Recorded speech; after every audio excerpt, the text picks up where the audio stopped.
muối tiết đây bố vài muối tiết thôi bán muối tiết đây nó đây xây này bán muối tiết ơi này cọp tí mà phay bầm buôn này buôn và này cọp tí phay buôn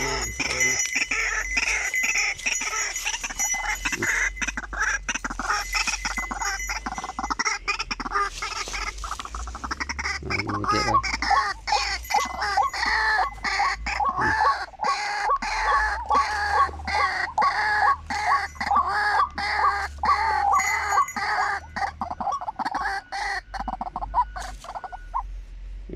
lòng thu sắm vài bàn môi tiết ơi cọp tí phay buôn